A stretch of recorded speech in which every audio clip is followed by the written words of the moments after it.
Thanks for joining me for another video. This is my review for the Hustle PBR. Typical test layout of 5x5x3 here on the house shot at Royal Crest Lanes in Lawrence.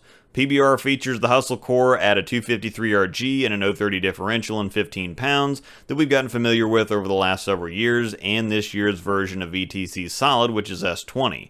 I mentioned in the wrap review that every Roto cover formula seems to get significantly stronger with each New Year's iteration, and the PBR is no exception. It just says, hold my beer and get the meats out, we're going muddin'.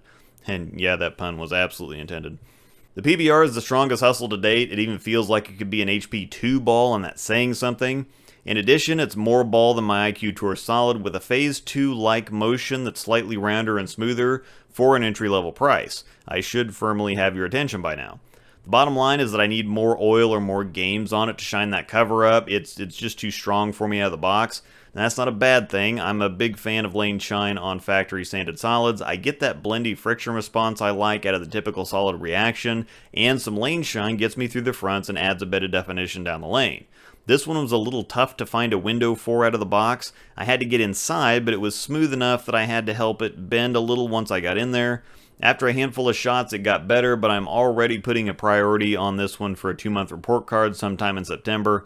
I've seen several of these out on the lanes already, and it's virtually a baby Phase 2. I don't know if they've been intentionally making lower-end balls that mimic higher-end balls recently, but that's fantastic because while I love what I've got to work with right now, I miss some of the stronger stuff over here that I threw regularly on the right.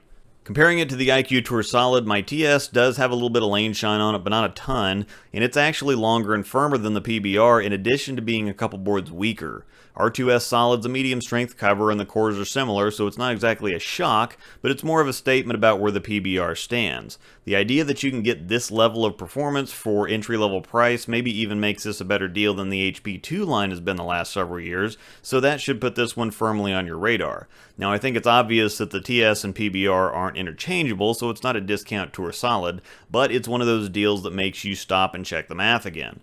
This is more of a contrast than a comparison, but these two could be really nasty to run as a pair, so I thought I'd pull out the Wild Streak. It has both a higher RG and a higher differential than the PBR, but a stronger solid cover. It gets down the lane easier and has more shape on the back end, but the hook potentials are similar. The Wild Streak's one of my favorites on the right side of the lane, and it's just as good on the left. It takes the strength and moves it further down the lane.